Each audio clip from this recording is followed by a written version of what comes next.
Hi guys, welcome to Richard Cabile YouTube channel. Into this video, I will teach you how to turn on or off screen locking sounds on your Motorola One XT1941-4. And okay guys, but before we start, kindly subscribe to my YouTube channel by pressing the subscribe button and the bell to notify you if I have new videos. Okay guys, let's start. So okay guys, you'll have to do is go to setting in your Motorola One.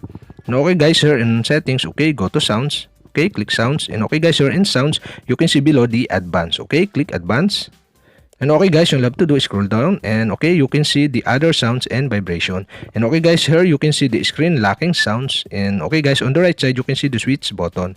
And okay guys, you'll have to do is turn on the switch button on the right side to turn on the screen locking sounds. And okay guys, you can turn off again by switching off the switch button. And okay guys, I decided to turn on the screen locking sounds. And okay guys, that's it. We have successfully turned on or off the screen locking sounds on Motorola One XT1941-4. And okay guys, if you have a question, kindly comment below.